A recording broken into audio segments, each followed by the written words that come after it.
तो जय हिंद defence aspirants, welcome back to target defence academy. आज हम लेके आए आपके लिए एनडीए का एनालिसिस। पेपर दे आए हो, एकदम स्ट्रेस्ड आउट हो गए होगे अब तो, है ना।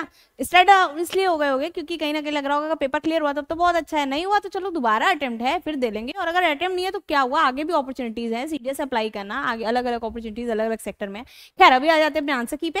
अच्छा ये बताना बस कि ऐसा मैंने जो कहा था आपको एक दो बातें। पहली बात ये कि बेटा प्लीज इससे मत सोचना कि जो पैटर्न है वही आएगा, चेंज हो सकता है, वो बातें तो प्रूव हो गई। ठीक। सेकंड बात जो मैंने आपसे बोली थी कि बेटा एक बात जरूर याद रखना कि कंडीशनल से क्वेश्चन आएगा, वो बात भी प्रूव हो गई। अब कैसे हुई मैं आपको पूरी एक क्वेश्चन पेपर में दिखाऊंगी, और ये भी मैंने बोला था कि फिलअप्स आने के चांसेस हैं तो देख लेना, तो वो भी बात प्रूव हो गई। तो मैं ये नहीं कह रही कि मेरी चीजें, लेकिन हमें पता होता है कि एक्सपेक्टेशन के हिसाब से क्या डिमांड हो सकती है इस बार, क्योंकि जो ट्रेंड चलता है वो उस हिसाब से हम एनालाइज करते हैं। अब देखते हैं हमारे आंसर की। हम आज जो डिस्कस कर रहे हैं वो क्या जा रहा है, सेक्शन ए, यानी जो हमारा ए सेट है उस पेपर को हम डिस्कस करेंगे, और उसके अकॉर्डिंग आप अपने आंसर्स को मैच कर लीजिएगा। ठीक है, चलो आ जाते हैं जल्दी से क्वेश्चन पे। हमारे पास जो क्वेश्चन है वो आ गया ये। ठीक है, अब देखते हैं क्वेश्चन क्या कह रहा है। मैंने आपकी, क्योंकि ये बच्चों की पर्टिकुलर पीडीएफ है तो इसमें कहीं आप कंफ्यूज ना हो जाए, इसलिए मैंने हाईलाइट कर दिया, जैसा कि मैं हमेशा करती हूँ आपके कंफ्यूजन को अवॉइड करने के लिए। क्वेश्चन क्या कह रहा है, पहले देखिए, as the south west monsoon dash through most of July, flash floods caused by the waters of the Narmada hit Jabalpur town. अब पता है क्या है, मैं क्या बोलती थी, द हिंदू जरूर पढ़ो। क्यों नहीं, क्योंकि अगर नहीं पढ़ेंगे तो ये जो है ना, इसमें ना इंग्लिश लग रही है ना कॉन्सेप्ट लग रहा है, इसमें रीडिंग स्किल लग रही है, और रीडिंग स्किल में उन्होंने पूछ ली। अब पहली बात तो ये है, ऑप्शंस दिए थे। ठीक है, ऑक्यूपाइड होता है जब वो किसी जगह पे रह रही है, रुक रही है, तो ऑक्यूपाइड तो हो नहीं सकता। मॉनसून है तो ड्राइड क्यों लाएंगे भाई, ड्राई का कोई कॉन्सेप्ट नहीं। दो ऑप्शन सीधा सीधा एलिमिनेट हो गए। सेकंड क्या बोल रहा है, फ्लरिश। फ्लरिश पता है क्या करती है, इंडस्ट्रीज फ्लरिश करती हैं, है ना, प्लांटेशन फ्लरिश करती है, मॉनसून विंड्स नहीं फ्लरिश करती हैं। तो ये गलत है। लैश्ड होता है, लैश्ड हमेशा एयर के कॉन्टेक्स्ट में चीजें यूज होती हैं। ठीक है, बेसिक अप्रोच से आसानी से किया जा सकता था ना। Option A is the right answer for this question. अब आते हैं अपने नेक्स्ट क्वेश्चन पे। नेक्स्ट क्वेश्चन हमारे पास क्या है, नेक्स्ट क्वेश्चन कह रहा है, given the scale of the challenges that dash us today, our company proposes more viable plans for sustainability। मतलब क्या कह रहा है कि जिस तरह के चैलेंजेस, देखो समझने की कोशिश करा, given the scale of the challenges, यानी जिस तरह की स्केल चैलेंजेस मिल रहे हैं, चैलेंजेस की स्केल है, उस हिसाब से हमारी कंपनी और ज्यादा वायबल प्लान्स लाने चाहिए और सस्टेनेबिलिटी लानी चाहिए। तो यानी इसका इफेक्ट आया ये, तो यानी क्या कर रही है, सपोर्ट कर रहे होते तो ऐसा क्यों करते भाई, वो सेंस ही नहीं जा रहा है। कॉन्फ्लिक्ट की भी बात नहीं आ रही है, क्योंकि किसी के संदर्भ में तो बात ही नहीं आई, सामने तो कोई है ही नहीं जिससे कॉन्फ्लिक्ट हो, तो कॉन्फ्लिक्ट भी नहीं हो सकता। कन्विंस अगर कर रहे होते तो वो वाइबल प्लान्स क्यों लाता। ठीक, तो आंसर विल बी कन्फ्रंट, यानी कि जो सामने आ रहे हैं। तो answer for this question is option C. ठीक, अब आते हैं अपने थर्ड क्वेश्चन पे, जल्दी से देख लेते हैं। थर्ड क्वेश्चन हमसे क्या कह रहा है, थर्ड क्वेश्चन कह रहा है, it is really tough course, I am just worried that I won't be able to go term. अब देखो, गो अगर टू लिखा होता, go to, T double O वाला टू होता तो फार जा सकता था, है ना। सो लिखा होता या टू लिखा होता तो हम फार ले जा सकते थे, लेकिन ना सो है ना टू है, तो फार जो है वो नहीं होगा, तो फार तो नहीं हो सकता। अब I won't be able to go the distance, कोई सेंस ही नहीं बन रहा है।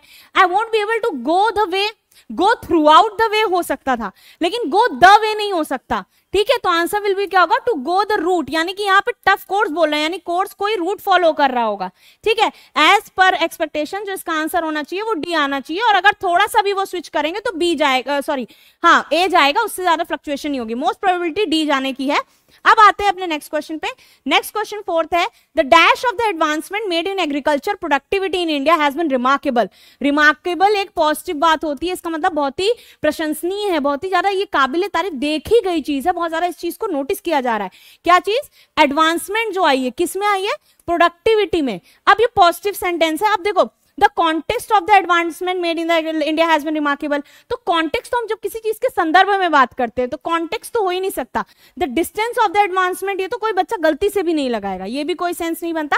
देन आ रहा है the syntax of the advancement, किसी तरह का प्रोसेस तो दे नहीं रहे थे, तो आपने कैसे बोल दिया, यानी कि जिस हद तक इंडिया ने अच्छा काम किया है वो वाकई काबिले तारीफ है। ठीक, अब आते हैं अपने नेक्स्ट क्वेश्चन पे। नेक्स्ट क्वेश्चन देखते हैं क्या दे रखा है। नेक्स्ट क्वेश्चन हमारे पास है क्वेश्चन नंबर 4, और क्वेश्चन नंबर 4 हमसे कह रहा है, हो गया था 5 है ना। 5 देख लेते हैं क्या है, this essay dash and examines various system for water appropriation and agriculture practices adapted by society in arid condition of Rajasthan। अब बात समझना, दिस एसे, एक एसे है, रिटन कंटेंट है, और उसके बारे में आपसे कह रहे हैं कि this essay dash and examines various system of, और अब कोई चीज रिटन में है तो उसको एग्जामिन किया जा रहा है कि वाटर एप्रोप्रिएशन है कि नहीं, एग्रीकल्चर प्रैक्टिस जो सोसाइटी अडेप्ट कर रही है वो सही है कि नहीं इन the arid condition of Rajasthan. तो अब कोई चीज एग्जामिन कर रहा है तो कंफ्यूजेस कैसे हो सकता है, क्योंकि देखो इसमें क्या दिया, various system for water appropriation and agriculture practices adapted by the society. तो ये तो एक ही चीज को लिंक कर रहे हैं ना कि वाटर का यूज कैसे है और उसके साथ वहां के एग्रीकल्चर प्रैक्टिसेस है उसके हिसाब से अपने आपको अडेप्ट कैसे किया है। तो यहाँ पे एरिड कंडीशंस की बात हो रही है कि उसके हिसाब से किया है, तो इनहैंस कर रहे हैं, यानी इनहैंस कर रहे हैं और एग्जामिन कर रहे हैं ज्यादा से ज्यादा कि वाटर एप्रोप्रिएशन और एग्रीकल्चर प्रैक्टिसेस पे कैसे काम हो सकता है। ठीक है, तो this essay enhances and examines various systems for water appropriation and agriculture practice adapted by society in the arid condition of Rajasthan. इन दोनों का तो कोई मतलब ही नहीं है, कंट्रोल्स कहां से कंट्रोल्स कह दे भाई, सेंटेंस का कोई रेफरेंस ही नहीं जा रहा है। आंसर विल बी एक्सप्लोज होगा। ठीक है, इनहैंसेस का सेंस नहीं जा रहा है, आई एम सॉरी, इनहैंसेस नहीं जा रहा है, एक्सप्लोज होगा। क्योंकि देखो एग्जामिन कब करोगे आप, किसी चीज को टेस्ट कब करोगे, जब आप उसको पूरा ढूंढोगे, खखोलोगे। तो यहाँ पे आंसर क्या जाएगा, एक्सप्लोर। बच्चा एग्जाम इनहैंस लगा के आया है, गलत लगा के आया है। ठीक है, चलो अब नेक्स्ट क्वेश्चन पे आते हैं। नेक्स्ट क्वेश्चन हमारे सामने है, India has been able to successfully dash its population through family planning programmes. अब एक बात बताइए, सक्सेसफुली कैसी बात है, पॉजिटिव बात की तरफ सेंटेंस जा रहा है, यानी फैमिली प्लानिंग प्रोग्राम एक क्या बोला कि फैमिली प्लानिंग प्रोग्राम जो इंडिया ला रहा है उसकी वजह से इंडिया की पॉपुलेशन है वो क्या हो रही है, ऑब्वियस सी बात है, स्टरलाइज तो मतलब होता है कि कभी फर्टिलाइज ही नहीं, मतलब कभी बेबी को बर्थ ही नहीं दे पाएगी, तो ये तो गलत हो गया। स्ट्रेटिफाई मतलब लेयर्स बनना, कोई सेंस नहीं। स्टैब्लिश का क्या सेंस है, स्टैब्लिश इज पॉपुलेशन, तो स्टैब्लिश का तो कोई सेंस ही नहीं है। फैमिली प्रोग्रामिंग से सिर्फ क्या जाएगी, स्टेबिलिटी आएगी। ठीक है, अब देखते हैं क्या आ रहा है हमारे पास next. The answer for this question is B, as per my observance and intelligence, जो भी मुझे लगता है कि इसका प्रेफरेंस आना चाहिए। Adolescence is the dash wherein a child enters adulthood। अब बहुत ध्यान से देखना, ये एक साइंटिफिक लैंग्वेज है। ठीक है, साइंटिफिक लैंग्वेज में साइंटिफिक लैंग्वेज के हिसाब से कंटेंट यूज होगा। अब इसमें बोल रहे हैं एडोलसेंस एक ऐसा फेज होता है जिसमें क्या होता है, इंसान एडल्टहुड में एंटर करता है, wherein a child enters adulthood. ठीक है, तो कंडीशन किसके लिए आता है, बीमारियों के लिए आता है, डिजीजेस के लिए क्या आता है, कंडीशन आता है। तो कंडीशन तो आएगा नहीं। उसके बाद क्या है, पोजीशन, तो एडोलसेंस इज द पोजीशन, तो मतलब किसी जगह पे कोई पोज दे रहे हो आप, तो ये तो जा नहीं सकता। थ्रेशोल्ड भी नहीं आएगा, क्योंकि कोई चीज एकदम से पीक पे आती तब हम उसको थ्रेशोल्ड कहते हैं। तो answer will B is a period. ठीक है, थ्रेशोल्ड अगर गया तो फिर आंसर की में फ्लक्चुएशन, अलग बात है कि वो क्या सेंस लगा रहे, बट कोई बच्चा किसी भी सेंस में ये थ्रेशोल्ड नहीं जाएगा। थ्रेशोल्ड जब किसी चीज के एकदम चरम पे पहुंच जाओ। ठीक, अब आके हैं नेक्स्ट क्या कह रहा है, the British who ruled India for 200 years were here to dash India's natural sources. अब ब्रिटिश तो हमारे अच्छे के लिए तो आए नहीं थे, तो इंडिया के नेचुरल सोर्सेज को वो क्या कर रहे थे, स्पॉइल नहीं करते हैं, स्पॉइल नहीं करते हैं। ठीक है, स्पॉइल किसी जगह को करते हैं, कोई लैंड करते हैं, बुरी तरह से खराब करना, तो उसको हम एक्सप्लॉइट बोलते हैं, ना कि स्पॉइल। ठीक है, तो बच्चा इसमें और इसमें कंफ्यूज हो सकता था, लेकिन सही आंसर इसका एक्सप्लॉइट है। दिस इज द प्लेस जहां पे आपकी रीडिंग स्किल्स मैनेज करना इंपॉर्टेंट है। ठीक है, अब आते हैं, ये बहुत स्कोरिंग सेक्शन था। कई बच्चे कह रहे हैं मैम पैटर्न चेंज था। ये बताओ, मैंने जब भी वीडियो बनाया मैंने कभी भी ये बोला कि पैटर्न सेम रहता है? मैंने हमेशा ये बोला कि वो जब बोल चुके हैं कि जो भी बच्चे को समझाने के लिए इंपॉर्टेंट है, मैंने पूरा नोटिफिकेशन पढ़ाया था कि कहीं भी ये नहीं लिखा है कि यही पूछा जाएगा, चीजें बदल बदल के आ सकती हैं। ठीक है, उसी की तरह वो उन्होंने पूछा, फिलअप्स मैंने कराए भी थे, ये कह के कि फिलअप्स आने के चांसेस हैं, and same was scene also. ठीक, अब उसके बाद देखते हैं, endangered species have a 50% of greater probability dash within 5 years or 2 generation whichever is longer। अब बात समझने की कोशिश करना, endangered species have a 50% और greater probability of dash within 5 years or 2 generation whichever is longer। यानी कि endangered मतलब क्या है, वो ऑलरेडी कैसी है, वो endangered है। endangered मतलब क्या है कि ऑलमोस्ट खत्म होने की कगार पे। तो उसने क्या बोला कि अगर उसको बचाया नहीं गया तो उसकी बहुत ज्यादा मतलब कहते हैं अनुमान लगाया जा सकता है कि प्रोबेबिलिटी है कि वो क्या करेगी, एक्सटिंक्ट कर जाएगी। कॉम्प्लिकेशन, कंप्लीशन, डिस्टिंक्शन का तो कोई मतलब, डिस्टिंक्शन तो अच्छे के लिए बोलते हैं। तो answer will be answer B. अब आ जाते हैं अपने नेक्स्ट क्वेश्चन पे। नेक्स्ट क्वेश्चन हमारे सामने जो है वो आ गया फर्स्ट लॉ ऑफ थर्मोडायनेमिक्स, फिर से साइंटिफिक लैंग्वेज। अब क्या बोल रहा है, जनरल सबने पढ़ा है, the matter can neither be created nor be destroyed, it can be only change from one form to another. वही तो पूछा है। First law of thermodynamics state that wherever is energy can be dash from one form to another, it can not be created nor destroyed. ठीक है, तो यानी कि reduce from one form, तो ये तो कभी पढ़ा ही नहीं हमने, इंड्यूस भी नहीं पढ़ा, परफॉर्म का तो कोई सेंस ही नहीं बन रहा है, ये भी गलत। तो आंसर क्या हो जाएगा, ट्रांसफॉर्म हो जाती है, चेंज हो जाती है ना, जैसे हम लोग कहते हैं chemical energy transform to physical energy, like कोई भी एनर्जी में जो कन्वर्ट हो रही है, इलेक्ट्रिकल एनर्जी या इस तरह से। अब आ जाते हैं अपने बहुत अच्छे सेक्शन पे जो है स्पॉटिंग एरर। कह दो मैम अब बताइए, आप कहती हो कि आता है।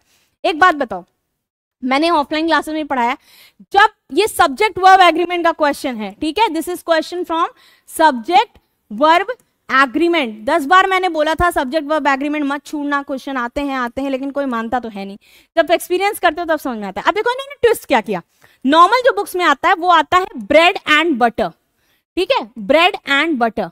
इन्होंने आपको क्या दिया, ब्रेड बटर एंड जैम। लेकिन मुझे बस इतना सा बताइए कि क्या ये कॉम्बिनेशन में नहीं यूज होते हैं, bread butter and jam common breakfast items that are consume by many households. तो जब हमने सब्जेक्ट वर्ब एग्रीमेंट क्या कहता है कि जब दो एक ही सेंस देने वाली चीज है ना, या दो से ज्यादा एक ही सेंस देने वाली चीज एक साथ आती है, तो उसके लिए जो वर्ब होती है वो उसके हिसाब से एग्री करती है। यानी एरर यहां पे होगा, आंसर विल बी सी। बच्चों को लगेगा ब्रेड एंड बटर होता तो ठीक है, भाई ब्रेड हो, बटर हो या जैम हो, यूज तो एक साथ ब्रेकफास्ट के लिए ही आ रहा है ना, तीनों चीजें एक ही साथ तो यूज हो रही है। ठीक है, ये हो गया सी में एरर, यानी आर की जगह क्या होना चाहिए था, इज होना चाहिए था। ठीक, क्वेश्चन नंबर 2 पे आते हैं। $10,000 is the prize money being offered by the game show host. अब देखो मैंने ये बताया था, ये देखो ये किसका क्वेश्चन है, ये आपके नाउन से क्वेश्चन है, और इस तरह के एक रुपी वाला क्वेश्चन मैंने लगवाया भी था, उसमें भी सेम यही स्टेटमेंट थी, 200 रुपीज था। और उस समय मैंने बोला था कि जब ये पूरी एक एडजेक्टिव है इसके लिए, ठीक है, तो यहां पे ये क्या आएगा, डॉलर आएगा ना कि डॉलर। तो डॉलर्स ना आके क्या आएगा, डॉलर आएगा, यानी error will be in part A. ठीक, अब आते हैं नेक्स्ट चीज, नेक्स्ट हम मूव करेंगे नेक्स्ट क्वेश्चन पे। क्वेश्चन क्या कह रहा है, 365 create up the number of days in a calendar year. ठीक है, 365 ये पूरा क्या है, आपको इनडायरेक्टली वर्डिंग में लिख के दे दिया गया, यही तो लिखा है, creates up the number of days in a calendar year. बिल्कुल सही बोला, लेकिन यहां पे अननेसेसरी फ्रेजल वर्ब है जिसकी जरूरत ही नहीं है, इस फ्रेजल वर्ब की जरूरत नहीं है। Creates the number of days in a calendar year simple होना चाहिए था बस, तो यहां पे गलती है, फ्रेजल वर्ब का यूज ही नहीं होना है, तो answer will be option B. Next question पे आते हैं, the process of removing wool from the body of an animal is called shearing. Process of removing में कोई गलती नहीं है, वूल फ्रॉम द बॉडी भी सही है, एन एनिमल आ रहा है ये भी सही है, इज कॉल्ड शेयरिंग ये भी सही है, नो एरर इसमें जाएगा, according to me this will go no error. हाँ एक चीज है, पता नहीं प्रिंटिंग मिस्टेक है कि क्या, ये शेयरिंग होता है, शेयरिंग तो होता नहीं है, तो अगर इसमें गलती निकाल रहे हैं तो बात अलग है, क्योंकि शेयरिंग कुछ नहीं होता, शेयरिंग होता है। अगर ग्रामेटिकली जाए तो एरर नहीं है, लेकिन अगर स्पेलिंग वाइज जाए तो शेयरिंग में गलत है, तो आंसर डी होना चाहिए, लेकिन अगर स्पेलिंग के हिसाब से चले तो हो सकता है वो सीधे, बट और कोई आंसर गलत नहीं होगा इसमें ऑप्शन। ठीक है, अब आते हैं बेसिक क्वेश्चन 15 पे। Many people come from far away places to prayed at the temple on the auspicious day. बहुत ध्यान से देखना, मेनी पीपल केम किसमें है, पास्ट इंडेफिनेट में है, फ्रॉम फार अवे प्लेसेस, ठीक है कोई दिक्कत नहीं है। टू प्रेड क्या होता है, आप कहोगे मैम पार्टिसिपल होता है, बिल्कुल पार्टिसिपल्स होते हैं, मैं बिल्कुल मना नहीं कर रही, लेकिन यहां पे जब ऑलरेडी आप पास्ट डिफाइन कर रहे हो तो आपका पार्टिसिपल पास्ट में क्यों आ रहा है, ये नॉर्मली क्या जाना चाहिए था, टू प्रे। ठीक है, अब आते हैं तो आंसर क्या हो जाएगा, बी में गलती है। ठीक है, एज फार एज जो मुझे अपने लिहाज से सारे लॉजिक्स लगा के देखने को मिल रहा है। अब आते हैं क्वेश्चन पे, क्वेश्चन क्या कह रहा है, after reading forward of the book on environmental issue in India I decided to meet its author. अब देखो इंपॉर्टेंट चीज, बच्चा मैक्सिमम इसमें गलती निकाल रहा होगा, बात समझना, इस फॉरवर्ड का मतलब पता क्या होता है, जब कोई बुक लिखी जाती है ना, तो बुक लिखने के बाद कई लोग उसका फॉरवर्ड लिखते हैं। फॉरवर्ड मतलब बुक के फ्रंट, मतलब जैसे 2 पेजेस के बाद एक फॉरवर्ड होता है कि कौन कौन लोग ऐसा रिफर कर रहे हैं कि ये बुक आपको पढ़नी चाहिए, तो फॉरवर्ड जब उसने पढ़ा, फॉरवर्ड ऑफ, तो ये सही है, I reading forward of the book of environmental issues in India, environmental issues पे पढ़ी, तो मैंने सोचा कि मैं ऑथर से मीट करूंगा। ठीक है, अब यहाँ पे ट्रिक देखो, ये क्या कहना चाह रहा है, after reading forward of the book on environmental issue in India I decided to meet with author. Point समझो, मीट कब वो कर रहा है, फ्यूचर में करेगा, और रीडिंग उसने कॉन्टिन्यूअस में करी, तो या तो यहाँ पे आप ये ना लिखते और ये लिख रहे हैं, तो यहाँ पे लिखिए आई हैव डिसाइडेड, या I decided to meet the its author, तो यहाँ पे आपकी एरर होनी चाहिए सी में, this answer should be after reading forward of the book on environmental issue in India I have decided to meet its author, ठीक है, क्योंकि यहाँ पे दोनों चीजें पास्ट में नहीं चल सकती एज माई बिलीव, ठीक है।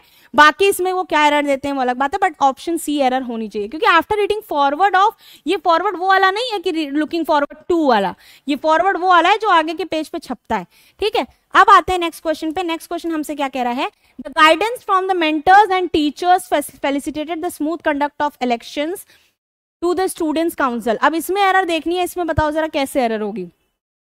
The guidance from the mentors, एक तो देखो गड़बड़ क्या होती है, अगर यहाँ पे द ना दिया होता और इसमें कोई एरर देते तो सब्जेक्ट वर्ब एग्रीमेंट की गड़बड़ होती, पर इसका मतलब ही नहीं, उन्होंने सिंपल बोला guidance from the mentor and the teacher facilitated the smooth conduct of elections to the student council, ठीक है। स्मूथ कंडक्ट क्या हो रहा है, इलेक्शंस का हो रहा है, ठीक है, तो जो भी इलेक्शन हेल्ड हुए, तो यहाँ पे अगर जो हो सकता है एक एरर है इलेक्शंस की जगह पे इलेक्शन हो, स्मूथ कंडक्ट ऑफ इलेक्शन, ठीक है, तो लेकिन यहाँ पे ये एरर नहीं है, ये जनरल सही है। इसमें जो गलती है वो ये है कि the guidance from the mentor and the teachers होना चाहिए था, एंड द टीचर्स फेलिसिटेटेड, क्योंकि मेंटर्स और टीचर्स जो है वो कहीं ना कहीं दो अलग अलग सब्जेक्ट्स हैं, तो यहाँ पे क्या होना चाहिए था, द आना चाहिए था अकॉर्डिंग टू रूल नंबर 1। और रूल नंबर 2 जो है वो कह रहा है election, smooth conduct of election for the student council या टू द स्टूडेंट काउंसिल, इसमें कोई गड़बड़ नहीं है, तो यहाँ पे द आना चाहिए था, जो एज पर माई बिलीफ सिस्टम कह रहा है सी नहीं होगा, इट विल बी बी, ठीक है। अब आते हैं नेक्स्ट क्वेश्चन पे, सॉरी एक सेकेंड,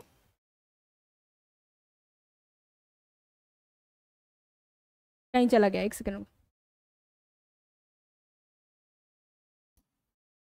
अब आते हैं नेक्स्ट क्वेश्चन पे। क्वेश्चन कह रहा है the principal of our school felicitated the student in the prize distribution ceremony. The principal of our school, ठीक है, तो प्रिंसिपल ऑफ आवर स्कूल दिया हुआ है, इसमें तो कोई गलती नहीं है, the principal felicitated the students, the principal of our school felicitated the students, तो फेलिसिटेटेड या तो यहाँ पे ना आता, ठीक है, students to for the prize distribution ceremony, तो for the prize distribution ceremony आना चाहिए, या एरर ये है, ठीक है, तो answer will be in error B. अब आगे देखते हैं नेक्स्ट क्या दिया हुआ है, इफ यू वर टू। अब बताइए ये कंडीशनल सेंटेंस का है कि नहीं, मैं चिल्ला चिल्ला के बोल रही थी कंडीशनल सेंटेंस आएगा, और 100% बच्चे इसको गलत करके आएंगे विद कॉन्फिडेंस। क्या बोला था ये किसमें, इफ यू वर टू, तो ये क्या है, इफ लग गया, वर आ गया, किसका सेंटेंस है, पास्ट इंडेफिनेट का सेंटेंस है। और जरा रूल बता दो इसी समय पे, पास्ट इंडेफिनेट अगर सेंटेंस में होता है तो पास्ट इंडेफिनेट के साथ फॉलो करता है क्या, सब्जेक्ट प्लस वुड प्लस, ये वुड है, वुड प्लस V1। अब देखो, if you were to come to Chennai to settle down, बिल्कुल सही है, it will be the best possible decision, will भी नहीं होगा, ये होगा it would be the best possible decision, तो error will be in part C, ठीक है। अब चलो क्लीन कर लेते हैं, नेक्स्ट क्वेश्चन पे पढ़ते हैं।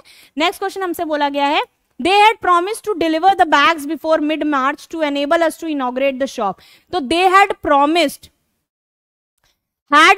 आप ऑलरेडी बोल रहे हो पास्ट, ठीक है, to delivered the bag, they had promised to delivered the bag before mid March to enable us to inaugurate the shop. तो इसमें आधे बच्चे क्या सोचेंगे, अगर बेसिक हम इसको अप्रोच से देखें, एक सेकंड रुक जाओ, they had promised past perfect गया, ठीक है, to deliver the bags, delivered the bags before midnight to enable us to inaugurate the shop, ठीक है। they had promised us, यहाँ पे भी क्या होना चाहिए, डिलीवर आना चाहिए, ना कि डिलीवर्ड, ठीक है, as per as my belief system, क्योंकि टू डिलीवर्ड कोई वर्ड नहीं होता है, ठीक है। और हैड प्रॉमिस्ड है, तो यहाँ पे या तो ये ए आएगा या ये नो एरर होगा, तो डाउटफुल है, थोड़ा देख लेना, ए या नो एरर में होगा आंसर, ठीक है, बाकी बी और सी तो नहीं हो सकते। अब आते हैं नेक्स्ट क्वेश्चन पे, झूठ नहीं बोलेंगे, जो है रियलिटी भाई सीधी सी बात है वो पढ़ेंगे। आ गए आपके सिनोनिम सेक्शन। अब मुझसे कोई ये नहीं बोलेगा कि मैम आपने नहीं करा, मैं चिल्लाती रह गई, वे क्या बूस्टर पढ़ लो, किसी ने नहीं माना तो उसको अगर ये नहीं कह सकता कि मैम ये बाहर से आया, मैं प्रूफ करके दिखा सकती हूँ कि आपके प्रीवियस ईयर से ही मैक्सिमम क्वेश्चन है, एक आध अलग आ गया तो बात अलग है। इसमें क्या है, कैप्शियस, मैंने आपको कैप्टिवेटिंग पढ़ाया था, कैप्शियस भी प्रीवियस ईयर्स के क्वेश्चन पेपर में था, सीडीएस के, जो कि एनडीए में आपसे पूछा गया। कैप्शियस क्या है, कैप्शियस का मतलब होता है जो दूसरों में फॉल्ट फाइंड करे, ठीक है, फॉल्ट फाइंडिंग नेचर होता है जिसका, जो दूसरों में क्या निकालता रहता है, गलती निकालता रहता है, उसको हम क्या बोलते हैं, कैप्शियस बोलते हैं। अब इसको क्लीन करते हैं, तो ही इज ऑलवेज कैप्शियस, तो वरिड कोई मतलब नहीं, पैशनेट कोई मतलब नहीं, जोवियल मतलब क्या होता है, बताया था, जोवियल मतलब होता है जो हैप्पी रहता है, ये वर्ड मैं पहले ही बता चुकी हूँ, तो ये हो नहीं सकता। पैशनेट मतलब पता ही है, वरिड का सिनोनिम हो जाएगा एंग्शियस, हमसे पूछा गया है कि इसका बताना है, तो fault finding will be the answer for captious, answer C के साथ जाएंगे। फिर आते हैं नेक्स्ट क्वेश्चन पे। नेक्स्ट क्वेश्चन हमसे क्या बोला गया है कि geomorphic geomorphist ascertain several wonderful facts. Ascertain का मतलब होता है कि किसी चीज को क्या कर रहे हैं, प्रिडिक्ट कर रहे हैं, या चीज क्या कर रहे हैं, अज्यूम कर रहे हैं, या फॉरवर्ड रख रहे हैं। ठीक है, फॉरवर्ड रख रहे हैं। तो इसमें क्या हो जाएगा, इन्वर्ट का कोई सेंस नहीं, इंक्रीज का कोई सेंस नहीं, ओमिट मतलब तो होता है किसी चीज को कम करना, तो answer will go with verify. चलो अब आगे आ जाते हैं नेक्स्ट पे। नेक्स्ट क्वेश्चन हमसे क्या कह रहा है, नेक्स्ट क्वेश्चन सिंपल है, वो कह रहा है the colonel ordered the soldiers to meet him in commissionary. Commissionary, अब एक बात समझने की कोशिश करो, कमिश्नरी नहीं बोला है, कमिश्नरी बोला है। ठीक है, तो मीट हिम इन द कमिश्नरी का मतलब क्या हो जाएगा कि आपकी कैंटीन की बात कर रहे हैं, ना कि वो किसकी बात कर रहे हैं, किसी तरह की उसकी बात कर रहे हैं, यानी किसी भी तरह के ऑफिस या फील्ड या प्लेग्राउंड की नहीं, वो कैंटीन की बात कर रहे हैं। ये मैं मान सकती हूँ कि थोड़ा हार्ड था। उसका रीजन क्या है, क्योंकि बच्चा कर्नल और सोल्जर से कभी भी कर्नल और सोल्जर से मिला के कहीं ऑफिस या फील्ड के बाहर की बात नहीं करेगा, तो this will be canteen. Now coming to the next question, just a second, commissionary दिया होता तब आप समझ सकते थे। क्वेश्चन नंबर 24 क्या कह रहा है, the doctor dismembered the patient's finger first and then cured the element.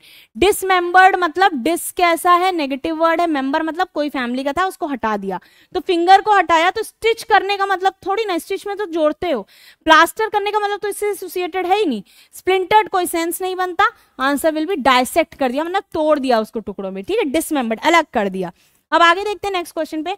Next question हमसे क्या कह रहा है, mister Kumar work as a bursar. ठीक है, mister Kumar work as a, कहां चला गया, as a person in the sports academy. ये भी एक नया वर्ड था, न्यू वर्ड लिख सकते हैं हम इसको। ठीक है, ये न्यू वर्ड देखने को मिला। बर्सर का मतलब होता है बेटा जो पैसे, फाइनेंसेस मैनेज करता है, तो फाइनेंसेस मैनेज करता है उसको बोलते हैं बर्सर। तो कोच तो पढ़ाता है भाई, बच्चा यही सोचेगा कि कोच है, लेकिन coach is not the answer, trainer भी नहीं है, सेक्रेटरी तो सेंस ही नहीं बन रहा है कि वह कैसा। अब बच्चा क्या कहेगा कि हो सकता है प्रेडिक्टेड स्पोर्ट्स है तो कोच की बात करेंगे, जबकि उसका आंसर क्या है, अकाउंटेंट, यानी सारे पैसे की रेख देख करते हैं। ठीक, अब आते हैं अपने नेक्स्ट सेक्शन पे। नेक्स्ट क्वेश्चन हमसे क्या कह रहा है, हिज इंटेंशंस आर इंसीडियस। बहुत ध्यान से सोचना, ये वाला क्वेश्चन मैंने कराया है वैकैब बूस्टर वाले वीडियो में, और उसके साथ साथ ये इंपॉर्टेंट भी है, मैंने उस समय भी बताया था। इंसीडियस मतलब कहीं ना कहीं क्या होता है कि कोई ऐसी चीज जो दिखे ना सामने से। अब एक बात बताइए, पीएस अगर आपने पढ़ा है वैकैब सही से तो आप तुरंत बोल दोगे मैम पीएस, इन एडवेंट और नेव तीनों का मतलब होता है कि किसी पे जल्दी विश्वास कर लेना, जल्दी, एक सेकेंड, विश्वास कर लेना। ठीक है, और इसका मतलब क्या होता है, नेव मतलब बहुत जल्दी विश्वास कर ले रहे हो, पीएस मतलब भी वही है, इनएडवेंटेड मतलब कि जो सोचा रहा हो, इस तरह से कुछ।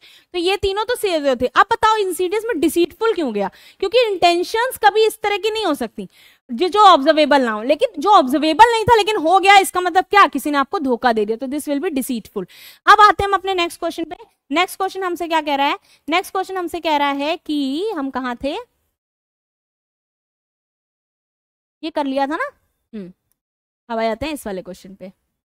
हाँ ये कर लिया था, अब आ जाते हैं इधर, है ना। चलो अब ये देखते हैं, respect for other human beings is intrinsic. ये मुझे नहीं लगता, मतलब ये क्वेश्चन तो छोड़ना ही नहीं है। इंट्रिंसिक मतलब जो इनबिल्ड है, पहले से है, साइंस में भी इंट्रिंसिक कंडक्टर बनते हो। To the teachings of all religion मतलब दूसरों की रिस्पेक्ट करना, हर रिलीजन्स में प्रेजेंट है ये बात। इनकंसिस्टेंस नेगेटिव वर्ड है, कोई मतलब नहीं। पेरिफेरल मतलब बाहरी रूप से। इंट्रिंसिक ऑलरेडी कह रहा है कि इंट्रिंसिक मतलब कोई चीज अंदर, ठीक है।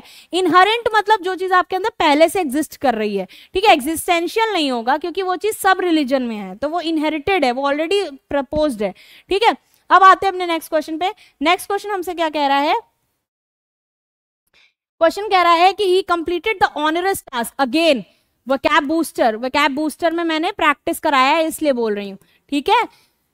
पीडीए वोकैब बूस्टर में था ये वर्ड। ऑनरस प्रीवियस ईयर का क्वेश्चन है सीडीएस का, जो कि एनडीए में आया है। ऑनरस का मतलब क्या होता है ये जानना बहुत इंपॉर्टेंट है। कोई ऐसा टास्क जो करना बहुत डिफिकल्ट है, ठीक है, डिफिकल्ट टू डू। तो डिफिकल्ट टू डू में आंसर क्या आएगा, कॉम्प्लेक्स, क्योंकि हम सिनोनिम सेक्शन कर रहे हैं, ठीक। अब आगे आते हैं, नेक्स्ट क्वेश्चन क्या बोला गया है। नेक्स्ट क्वेश्चन है हमारा ये, ठीक है। अब देखिए क्या कह रहा है, Alfred was a potentate during Middle Ages. अब एक बात बताओ, नहीं पता मुझे भी, पोटेंटेड आपको भी नहीं पता, सिंपल सी बात है। लेकिन ये बताइए, आप ये देख रहे हो, ये देख रहे हो, ये देख रहे हो कि नहीं देख रहे हो, मोनार्क कौन होता है, जो एक अकेला रूल करे। लिबरल कौन होता है, जो थोड़ी सी फ्रीडम। तो डेमोक्रेट कौन होता है, वो भी एक फॉर्म ऑफ गवर्नमेंट है। तो यानी कुछ तो इसके आसपास है। अब पॉइंट ये है कि एल्बर्ट बॉस एक बंदे की बात कर रहे हैं, तो अकेला बंदा डेमोक्रेट भी हो सकता है, कुछ भी हो सकता था, ठीक है। तो एक्चुअल में जो पोटेंटेट का मतलब होता है वो होता है मोनार्क। तो मोनार्क उसका क्या था, सिनोनिम था। और उसका जो मोनार्क है अकेला रूल चला रहा है, उसके अपोजिट क्या जाएगा, डेमोक्रेट, ठीक है। तो अगर हम इसका क्या कर रहे हैं, एक सेकंड रुकिएगा क्लास, ये क्या चल रहा था, सिनोनिम ही चल रहा था ना। हाँ।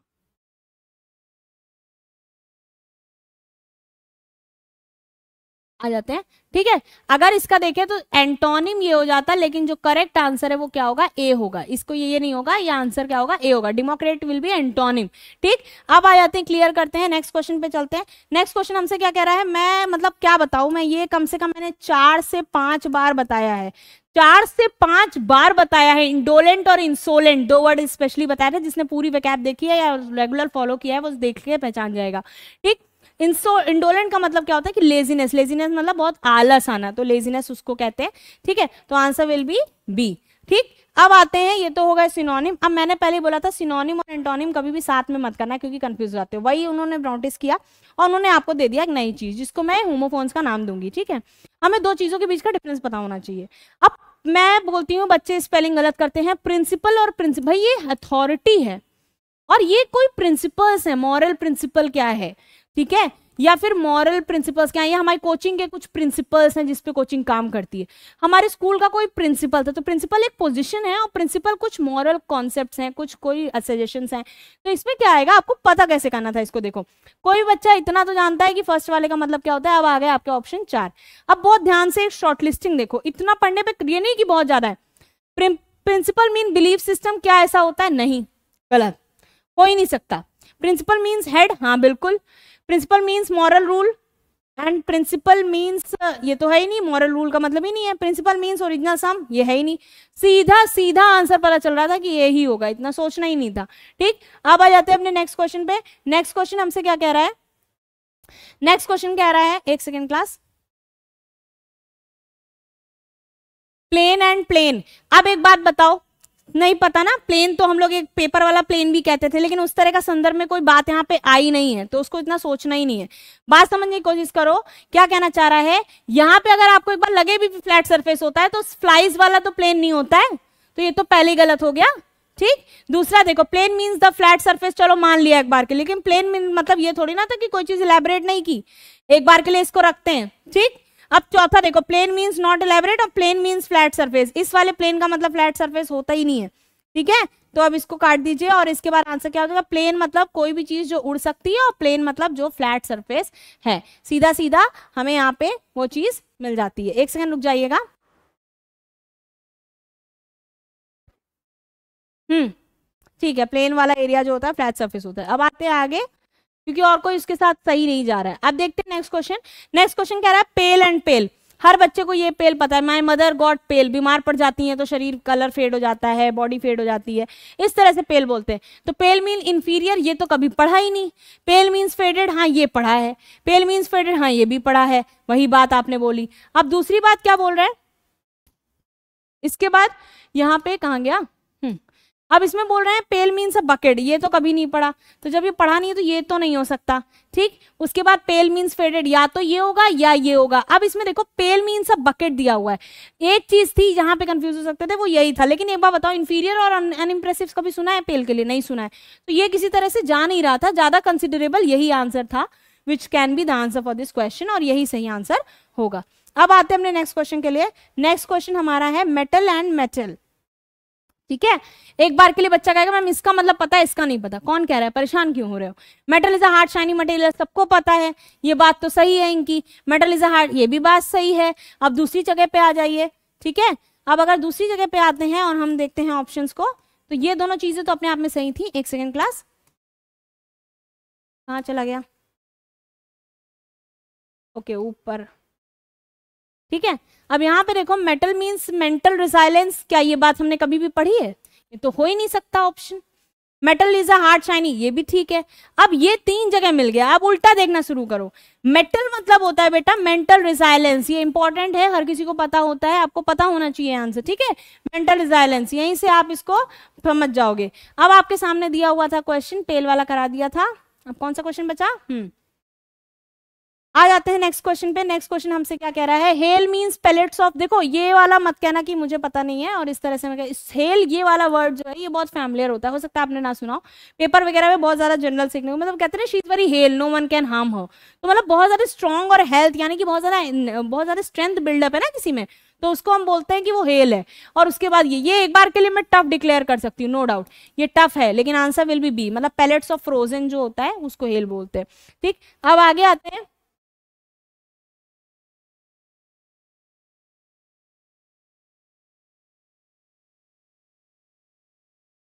ठीक, अब देखिए क्या दिया हुआ है, कॉन्शियस, ये कंसाइन समझते हो, कहते हैं ना कि अपने आप से भी तो कुछ बुद्धि होनी चाहिए थी यार, तुम्हारा कंसाइंस कुछ तो कहना चाहिए था, तो कंसाइज कॉन्शियस मतलब अवेयर होना। अब इसमें दिया है sense of right and wrong, बिल्कुल नहीं, कॉन्शियस मतलब ये नहीं होता है कि आपको राइट एंड रॉन्ग की सेंस हो, और एक बार के लिए मान भी लो तो कंसाइंस का मतलब ये नहीं होता है कि हर चीज के बारे में अवेयर रहो, ये तो उल्टा जैसा चल रहा है। कॉन्शियस मींस अलर्ट, ये मान सकते हैं, कॉन्शियस मींस इंटेंट, ये मान सकते हैं, इंटेंट भी नहीं हो सकता, कोई सेंस नहीं जा रहा है। कॉन्शियस मतलब होता है अवेयर होना, और कॉन्साइंस मतलब होता है फर्क होना कि क्या गलत है क्या सही है, कहते हैं ना कंसाइंस, जैसे आप लोग कहते हैं मेरा जमीर मुझे इजाजत नहीं देता कि मैं ये काम करूं, तो वही चीज, यानी sense of right and wrong, conscious मतलब अवेयर होना, ये सही आंसर आपका जाएगा। तो इतना ज्यादा थॉट नहीं देना था, इतने भी टफ नहीं थे, थोड़ा सा शांत दिमाग से करते तो हो जाता। ये जो है जिसने नहीं भी पढ़ा है वो ही बता लेगा, जिसने पढ़ा है वो भी। अब कैसे देखो, डिसेंट हम लोग कहते हैं प्लीज डिसेंट कपड़े पहन के आना, डिसेंट तरीके से बैठो, तो वो डिसेंट होता है सभ्य तरीका। और डिसेंट क्या होता है, जब आप कभी भी पॉलिटी पढ़ो तो डिसेंट बोलते हैं। एसेंट किसको बोलते हैं बताइए, assent of the president, assent मतलब जब उनकी हामी हो, और डिसेंट उसका अपोजिट हो जाता है। डिसेंट मतलब किसी चीज से ना एग्री करना, तो डिसेंट मतलब सिंपली क्या हो गया कि एक्सेप्टेबल स्टैंडर्ड्स, यहाँ सिंपली बोल रहा है डिसेंट का मतलब क्या है कि कोई भी आइडियाज जो है आपके डिफरेंट है, आप एग्री नहीं कर पा रहे हो, और यहाँ पे सिंपल डिसेंट मतलब क्या है कि मतलब कोई चीज एक्सेप्टेबल है भाई, ये डिसेंट है यानी कि जिसको एक्सेप्ट किया जा सकता है, सीधा सीधा मतलब यही था, बाकी ज्यादा सोचना ही नहीं था, क्योंकि ये चीज तो डिसेंट का मतलब यहाँ नहीं बता रही थी, है ना। दूसरी चीज ये देखो कि यहाँ पे अगर देखा जाए तो ये चीज में भी कोई सेंस नहीं बनता, यहाँ पे कहाँ ये बता रहा था, डिसेंट में फिर से मूवमेंट कर रहा है, कोई मतलब नहीं, मीन्स आइडिया, ये कोई सेंस नहीं होता। तीनों में आपका एलिमिनेट करके एक ही ऑप्शन बच रहा था जो कि ये रहा। अब आ गए हमारे कितने क्वेश्चन हो गए, 37। अब हम आते हैं हम अपने 38 क्वेश्चन, रह गया क्या, नहीं हो गया, 39 वाले पे, है ना। एक सेकेंड क्लास, चलिए अब देखिए क्या दिया हुआ है, डिस्क्रीट और डिस्क्रीट। मैं कह सकती हूँ एक बार आपको इसका मतलब नहीं पता होगा, लेकिन इसका तो पता होगा, याद करो बचपन में पढ़ते थे केमिस्ट्री, बचपन में क्या 11th में, तो डिस्क्रीट पैकेट्स में फोटॉन्स होते हैं, मतलब छोटे छोटे टुकड़ों में जो अलग अलग दिखे, ठीक है। तो यहाँ पे सीधा सा आंसर जो आपका इस क्वेश्चन के लिए था, that will go with the option, ये कहाँ गया, मैंने मार्क नहीं किया, एक मिनट रुकिए। डिस्क्रीट मतलब होता है छोटा सा पैकेट टाइप में, एक सेकेंड, हाँ ये है बेटा, discrete means separate and distinct categories, और डिस्क्रीट मतलब होता है मेंटेनिंग कॉन्फिडेंशियलिटी। मतलब डिस्क्रीट मतलब जानते हो क्या होता है, मैं बता देती हूँ। डिस्क्रीट मतलब होता है किसी को एम्बेरस ना फील कराना, है ना? किसी चीज को हिडन रखना ताकि कोई एम्बेरस ना हो, सिंपल सा मतलब, ठीक है। तो अभी के लिए आपके लिए इतना हो गया। अब उसके बाद हम अपने नेक्स्ट क्वेश्चन पे पढ़ते हैं जो हमारा है एमिनेंट। अच्छा ये बताओ किसने किसने एंकरिंग की है, ये दोनों वर्ड एंकरिंग की हो या ना हो, वेकैब बूस्टर में थे, किसमें थे, वेकैब बूस्टर में थे। तो वेकैब बूस्टर में जब वर्ड से तो उसकी इंपॉर्टेंस बढ़ जाती है। अब एमिनेंट मतलब क्या होता है, एमिनेंट मतलब होता है, जैसे मैंने बोला कि he is a very eminent person, आप लोग एंकरिंग करते हो एमिनेंट पर्सनैलिटी बैठी हो, एमिनेंट मतलब जानी मानी, तो जानी मानी मतलब इंपॉर्टेंट और फेमस। और इमिनेंट मतलब होता है कि जैसे हम लोग कहते हैं ना, I am very imminent that rain will happen, कुछ होने वाला है, ठीक है, तो समथिंग अबाउट टू हैपन। ये वेकैब में कवर कराया, इसीलिए इसको डिटेल में लेके ही नहीं जाऊंगी, अगर पढ़ी होगी तो आराम से आता होगा। अब आते हैं अपने एंटोनिम्स, देखो इसीलिए उन्होंने ब्रेक लगा के दिया, मैंने आपसे कहा था ना लगातार आते तो बच्चे कंफ्यूज होते हैं। अब जब एंटोनिम करने चले तो इतना सोचना ही नहीं था। अब देखो मेटल्स आर मेलिएबल, मेलिएबल क्या होता है, जो आसानी से पिघल जाए, किसी भी मोड में ढल जाए, ठीक है, तो यानी किसी भी मोड में ढल रहा है तो वो ऑलरेडी कैसा है, वीक। आपको क्या करना था, एंटोनिम, वीक का अपोजिट क्या जाना चाहिए, स्ट्रॉन्ग या हार्ड। अब कैसे सोचेंगे मैम क्या होगा सही आंसर, बहुत ज्यादा क्लोज है, क्वेश्चन पढ़ो जरा। मेटल की बात हो रही है, मेटल जो होगा हार्ड होगा, हार्ड होगा ना, स्ट्रॉन्ग क्यों होगा, स्ट्रॉन्ग का तो सेंस दूसरे सेंस में जा रहा है, तो answer will go with hard. Strong तो इंसान होता है, ठीक। अब आते हैं नेक्स्ट क्वेश्चन पे, नेक्स्ट क्वेश्चन आपके सामने क्या दिया हुआ है, to neglect warning is to invite danger. Neglect मतलब नकार रहे हो, नकारना, ठीक है, नकारना तो आंसर होगा नहीं क्योंकि निग्लेक्ट कर रहे हो, तो आंसर विल बी रिगार्ड करना, क्योंकि इग्नोर भी निग्लेक्ट करने का क्या हो जाएगा, सिनोनिम हो जाएगा। डिसरिगार्ड ऑलरेडी एक नेगेटिव वर्ड है जो कि इसका सिनोनिम हो जाएगा, बचा क्या, रिगार्ड, ये भी इसका सिनोनिम हो जाएगा, ठीक है। अब आते हैं अपने नेक्स्ट क्वेश्चन पे। नेक्स्ट क्वेश्चन हमसे क्या कह रहा है, सिंपल हिज ऑस्टिनेशियस, वेकैब बूस्टर में कराया हुआ था, ठीक है। ऑस्टिनेशियस मैंने ऑलरेडी वेकैब बूस्टर में आपको करा रखा है। तो ऑस्टिनेशियस क्या होता है, ऑस्टिनेशियस मतलब होता है कि जो बहुत ज्यादा दिखावा करता है, शो ऑफ करता है। तो टॉडरी का मतलब भी यही होता है कि बहुत ज्यादा शो ऑफ करना चीप चीजों का, लेकिन कर तो शो ऑफ ही रहे हो ना एट द एंड। उसके अलावा यहाँ पे ये जो वर्ड थे गॉडी, एप्रेंट मतलब भी यही है कि साफ साफ दिख रहा है, इट इज एप्रेंट, ये आराम से देख सकते हैं। तो ये दोनों तो क्या हो गए, ये दोनों सिनोनिम हो गए। हमें क्या ढूंढना था, हमें ढूंढना था एंटोनिम। तो जब एंटोनिम में आएंगे तो वॉडेस्ट मतलब होता है कि बहुत विनम्र है, बहुत ज्यादा विनम्र, शांत स्वभाव का, इतना फर्क नहीं पड़ रहा है कि कोई क्या शो कर रहा है क्या नहीं, अपने से अपना मतलब रखना, एक बिल्कुल शांत। अब क्वेश्चन पे आते हैं, experience of Covid pandemic was excruciating, again important word, बहुत ज्यादा पूछा भी जाता है। एक्सक्रूशिएटिंग का मतलब क्या होता है, जैसे आपको बोला गया बहुत भयंकर इफेक्ट पड़ा, बहुत दर्दनाक था, तो ये तीनों के तीनों जो हैं वो सिमिलर हैं, यानी ये तीनों सिनोनिम्स हैं। तो एंटोनिम्स इसका क्या आ जाएगा, माइल्ड। सीधी सी बात है कि पेंडेमिक है तो उसका बुरा ही इफेक्ट पड़ा था, और बुरे का हल्का क्या हो जाएगा, माइल्ड, ठीक है। अब आते हैं नेक्स्ट क्वेश्चन पे, एंटोनिम हो गया 45 क्वेश्चन हमसे क्या कह रहा है कि a trip to the hills was refreshing, ठीक। रिफ्रेशिंग मतलब होता है रेजुविनेट कर गए, रेजुविनेट ये क्या हो जाएगा, सिनोनिम हो जाएगा। रिवाइवाई नहीं होगा। वियरी मैंने वेकैब बूस्टर में कराया है और इसका मतलब भी बताया था कि टायर्ड होता है, और वही इसका आंसर है। और टायर्ड इसका क्या हो जाएगा, sorry for the writing, tired इसका क्या हो जाएगा, एंटोनिम हो जाएगा। काम खत्म। अब आते हैं अपने नेक्स्ट सेक्शन पे। कॉम्प्रिहेंशन दिया था, मैं चिल्ला चिल्ला के बोल रही थी इस बार कॉम्प्रिहेंशन क्लोज टेस्ट में कुछ ना कुछ आने वाला है, और आ गया, ठीक। तो थोड़ा विश्वास कर लिया करो, जो बोल रहे हैं वो इंपॉर्टेंट है, स्पेशली वो जो यूपीएससी के पेपर्स देते रहता है और टच में रहता है, ठीक। स्पेशली अब देखिए इस पूरे पैसेज को अगर हम पढ़े, इसमें बहुत ज्यादा नहीं दिया था, इसमें दिया है people by and large are concern with, मतलब सिंपल ये बोला गया कि लोगों को अपने सेल्फ इंटरेस्ट से मतलब होता है, और उसी के हिसाब से वो रिन्यूएबल रिसोर्सेज को प्रूडेंट मतलब बहुत सोच समझ के, और सस्टेनेबल मतलब आगे आने वाले समय में भी यूज करना है, ये सोच के बहुत कम ही इस्तेमाल करते हैं। वो क्यों अनमोटिवेटेड रहते हैं, यानी कि वो मोटिवेटेड क्यों नहीं रहते हैं, क्योंकि सिंपली बोल रहे हैं कि क्यों नहीं मोटिवेटेड रहते हैं, क्योंकि ये कंडीशन होंगी तो वो कभी मोटिवेटेड नहीं रहेंगे। यानी पहली बात क्या बोली, अगर रिसोर्स कैसी है, वास्ट है, यानी बहुत ज्यादा है, तो वो मोटिवेटेड नहीं रहेंगे।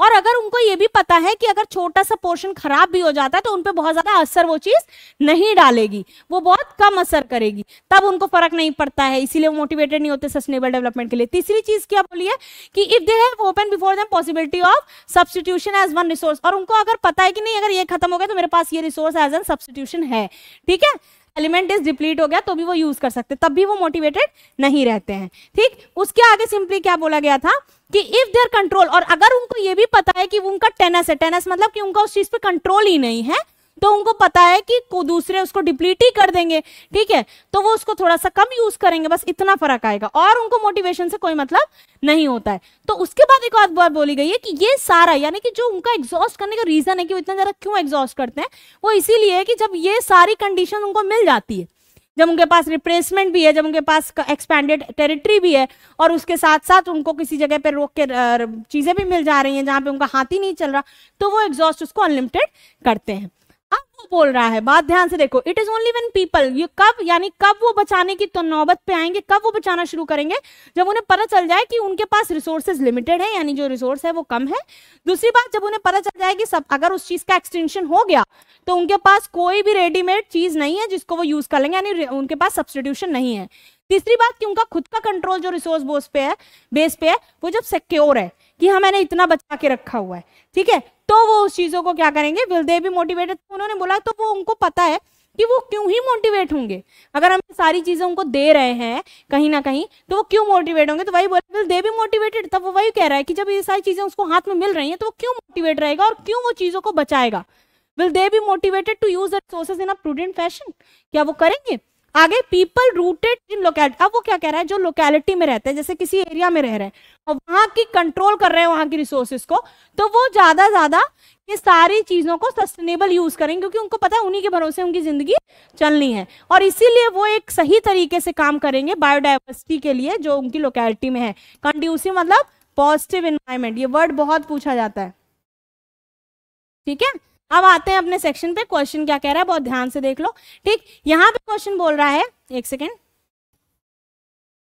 देखना, राइटर के according can't people be motivated to the writer can't people be motivated to use resources. कब वो मोटिवेट नहीं होंगे रिसोर्स करने यूज करने के लिए? ऑब्वियस सी बात है, कब नहीं होंगे? जब उनको पता है कि उसका सब्स्टिट्यूशन उनके पास है, और जब उन्हें पता है कि रिसोर्सेज बहुत ज्यादा अमाउंट में, इसका कहीं भी जिक्र नहीं हुआ है। तो according to me the answer will go with 2 और 3, ठीक है। ये मेरा पर्टिकुलर कॉम्प्रिहेंशन क्राइटेरिया कहता है। नेक्स्ट क्वेश्चन आपको दे रखा है कि when do people use resources, कब exhaustively यूज रिसोर्स करेंगे? अभी उन्होंने बोला कि अगर ये कंडीशन फुलफिल हो रही है तो वो exhaustively यूज करेगा, ठीक है। अगर ये रिसोर्स फुलफिल हो रही है तो भी वो एग्जिस्टिवली यूज करेगा, ये रिसोर्स फुलफिल हो रही है तो भी वो मतलब उस पर बहुत हल्का प्रभाव पड़ रहा है, तो एक बार के लिए वो हो सकता है एग्जिस्टिवली रिसोर्स ना करे। लेकिन ये वाले का तो कोई मतलब ही नहीं बनता, तो this can not B the answer for this question. ज्यादा से ज्यादा अगर बहुत ज्यादा जा रहा है तो या तो ये देंगे, ये ज्यादा चांसेस लग रहे हैं बी, या फिर डी, तो इसको मैं डाउटफुल डाल रही हूँ, ठीक है। लेकिन it could be either B और सी, इनमें से कोई एक आंसर होगा जिसमें बी की प्रोबेबिलिटी ज्यादा है। इसकी 90% है और इसकी 10%, ठीक। अब आते हैं अपने नेक्स्ट क्वेश्चन पे। एक मिनट क्लास, अच्छा ये पेपर खत्म हो गया। अब इधर आ जाते हैं, जैसे हम इधर देखेंगे, इधर हमारे पास जो सेक्शन आया था, कहाँ गया? ये क्वेश्चन बहुत इंटरेस्टिंग था, पता है क्यों? क्वेश्चन की स्ट्रेंथ देखो, the self interest of people affects the use of renewable resources, की जो लोगों का खुद का इंटरेस्ट है ना, वो रिसोर्सेज का यूज अफेक्ट करता है। मतलब अगर उन्हें पता है कि चीजें ज्यादा हैं तो वो कभी भी उसको नहीं बचाएंगे, और अगर उन्हें पता है कि चीजें कम है तो उसे बचाएंगे, यानी कंडीशन के अकॉर्डिंग एक्ट कर रहे हैं। तो पॉजिटिव कहाँ है, अफर्मेटिव कहाँ है? या तो वो इरेटिक है, इरेटिक का मतलब ये होता है कि अपने हिसाब से, चीजों के हिसाब से रिएक्ट करना, और या वो इंडिफरेंट है, यानी उनको फर्क ही नहीं पड़ रहा। लेकिन फर्क तो पड़ रहा है ना, जब चीजें कम हो जा रही हैं तो उन पे फर्क पड़ रहा है। Indifferent can be the answer, but ये नहीं होगा, क्योंकि कभी तो फर्क पड़ रहा है ना जब रिसोर्सेज लिमिटेड हो रही, तो यानी वो इरेटिकली रिएक्ट कर रहे हैं, यानी रिस्पॉन्स कर रहे हैं अकॉर्डिंग टू